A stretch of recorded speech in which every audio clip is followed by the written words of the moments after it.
c'est du masochisme en fait l'entrepreneuriat quelque part. Mais c'est vrai que ça a été très très dur au début et je prenais mes pieds. Tu vas voir les clients, tu vas voir les gens, tu travailles. Et comment tu l'as vécu? Parce que même là, quand on parle, on sent que c'était chaud, hein, Joe, les gars. Comment tu l'as... La transition devait être vraiment dure, ouais. Mais comment tu l'as vécu? Qu'est-ce que tu veux dire? Mentalement, même. Mentalement, c'était très dur, mais j'ai gardé la foi. Et je me suis dit, finalement, il y a des gens qui ont pu le faire. Je vais pouvoir, mais mentalement, c'est pas toujours facile. C'est au bout d'un moment que tu adoptes un autre mindset. Tu construis ta résilience. Tu construis ta résilience. Et puis, tu sais, Kinshasa, c'est pas facile. Tiens, le matin, tu te réveilles. Des fois, quand tu commences à être en vitesse de croisière, faut pas oser commencer à gagner l'argent. C'est là où tes problèmes commencent. Ah bon? C'est là où les gens des impôts débarquent. Un jour, j'appelle, on me redresse, je sais pas de combien. J'appelle un ami qui a une banque là-bas, Abdallah Wassi. Je dis, mais on m'a redressé. Je sais... Il me dit, oh, c'est pas grave. J'ai dit, mais comment on m'a redressé? On m'avait jamais redressé. Donc tout ça, ça fait partie de l'apprentissage. Ouais, tu découvres qu'à chaque level, il y a de nouveaux problèmes. En fait, moi, en tout cas, de ce que je me souviens de ce business model-là, de ce que j'ai fait pendant ces 10 ans-là, c'est que chaque matin, je me réveille pour gérer un problème.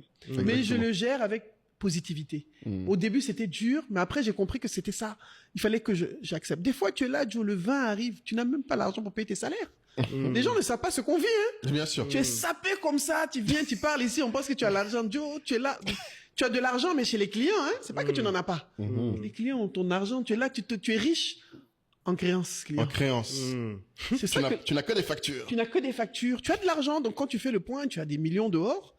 Tu peux même avoir vraiment 50 millions dehors, 200 000 $ ici. J'aime bien riche en créance. Mais je suis riche en créance. C'est riche sur le papier. Toi, c'est riche en créance.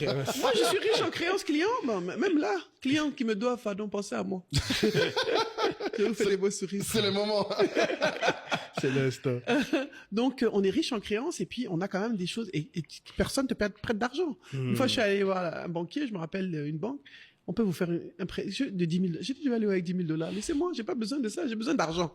De beaucoup d'argent. J'ai pas besoin de 10 000 $. Autant, donc tu es toujours en train de réinvestir, de te serrer la ceinture. C'est un cycle sans fin, en fait. Parce que quand tu as un grand opérateur télécom qui vient, j'ai eu des opérateurs qui m'ont donné des bons deals. Ils te disent, OK, il faut que vous implantiez au Kasaï. J'ai implanté au Kasaï, au Katanga, où tu implantes à Beni, à Butembo. C'est un bon deal, alors. Mais tu dois préfinancer, Joe. C'est la partie du film qui commence. Tu trouves l'argent là, il faut que tu le trouves. C'est ça, c'est pas eux qui vont te donner tout de suite. Ils te donnent pas l'argent, donc tu es obligé de trouver des. C'est-à-dire tu es dans un jonglement permanent. Moi, je sais que tu apprends à jongler avec ta trésorerie. En fait, tu es un jongleur parce que la banque ne te prête pas. Les banques ne te prêtent pas ou alors ils te donnent des taux qui te donnent mal à la tête. Donc si tu as un investisseur, j'avais un investisseur, tu vas le voir, te regarde mal, te prêter de l'argent. Vous savez de quoi je parle? Oui, tu regardes mal. Oui. C'est pas facile, donc tu es dans le jonglement. Un jour, je suis allé en Chine importer des panneaux. Je suis allé à Shanghai. En 2011, qui m'a envoyé. J'ai fait fabriquer des panneaux avec le nom de la société, tout. Je suis allé à Shanghai, j'avais un peu de trésorerie, donc j'ai dit bon, je vais. Entre le jour où les panneaux sont arrivés, le conteneur est arrivé de Chine. D'ailleurs, les Chinois aussi, ça c'est encore... En Chine aussi, j'ai pas mal de choses. Si tu n'es pas là à l'embarquement, ils m'ont pas tout envoyé. Entre le jour où... Tu vois, non? Tu la connais. Entre le jour où ton conteneur arrive, il y a une nouvelle loi qui passe. Donc, au lieu de payer 9 000 $ à la douane, tu dois payer 25 000 $. Donc, il y a un 16 000 $ que tu n'as pas prévu, que tu dois trouver entre décembre et janvier. Il y avait une nouvelle taxe qui était, à l'époque, en RDC, il y avait 17 taxes, déjà. Pendant que ton conteneur est en train d'arriver. Je t'ai dit que, c'est-à-dire que, je suis devenue tellement résiliente que quand les gens m'expliquent les problèmes, je dis ça ira, tu t'en sortiras. T'inquiète, c'est comme ça, c'est le chemin. C'est ça. Et c'est pas facile, quoi. Et les gens ne comprennent pas. Ils te voient, ils pensent que tout va bien. Tu te cherches, des fois. Des fois, quand ça rentre, c'est chic. Mais ça rentre pas tout le temps. Mais tu retiens quoi de cette période à Kin? Alors moi, malgré que c'était dur, je retiens des bons souvenirs. Parce que ça m'a forgé, en fait. J'ai appris. J'ai appris énormément de choses et j'ai construit une résilience qui fait que quand une fois je suis allé organiser un événement pour un client au Nigeria de Kinshasa. J'avais un événement organisé il y a 10 ans à Abuja et tout. Et quand j'arrive, putain, même les gosses, c'est petit pour moi, quoi. Kinshasa, c'est le vrai truc. Moi, je prenais la route, Cotonou, les gosses, pour moi, c'était rien. J'étais cool. Et quand j'arrive, je vois les gars qui veulent, j'ai dit, Joe, les gars, je viens de Kin, vous pouvez pas m'embrouiller ici. Non, c'est une école. C'est un autre level. Donc, tu apprends. Et je me dis, ça te construit. Et surtout, ça te dit que finalement, in the end, ça ira.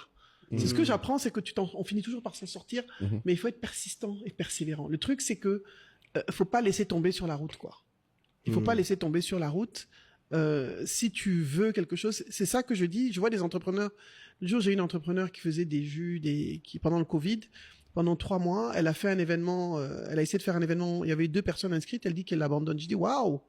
À 2 seulement, c'est celui qui abandonne. Un événement, tu abandonnes. J'ai dit mais tu as 2 au début, mais tout le monde va pas venir tout de suite. C'est clair.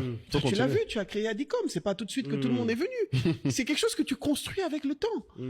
Donc tu vois des gens, ils sont sur un thème, une thématique, un business dans un truc, et puis après tu les vois tout d'un coup ils changent encore parce qu'ils sont pas persistants et persévérants. Mais qu'est-ce que tu réponds alors à... T'as forcément des jeunes qui vont te dire, moi j'aimerais bien me lancer, mais je ne suis pas sûr en fait que je vais être résilient. C'est-à-dire, tu vois, parfois les gens ne savent pas s'ils ont ça en eux. Tu peux pas savoir, il faut rentrer dedans. L'affaire de résilient, là, tu vas découvrir quand tu fais haut. Parce que moi, je savais pas que j'étais résilient. Ouais, non, mais donc c'est ça, c'est en gros, allez-y. Just do it if you want. Parce qu'il y a le point où... Non, il faut le croire quand même. Oui, je pense qu'il faut y croire. Si tu y crois pas quand même. Parce qu'elle t'a dit, elle y croyait peut-être à tort. Oui. Voilà. Mais il faut d'abord y croire. Ouais. Si tu n'y crois pas, c'est pas la peine de te forcer. C'est pas forcé. Voilà.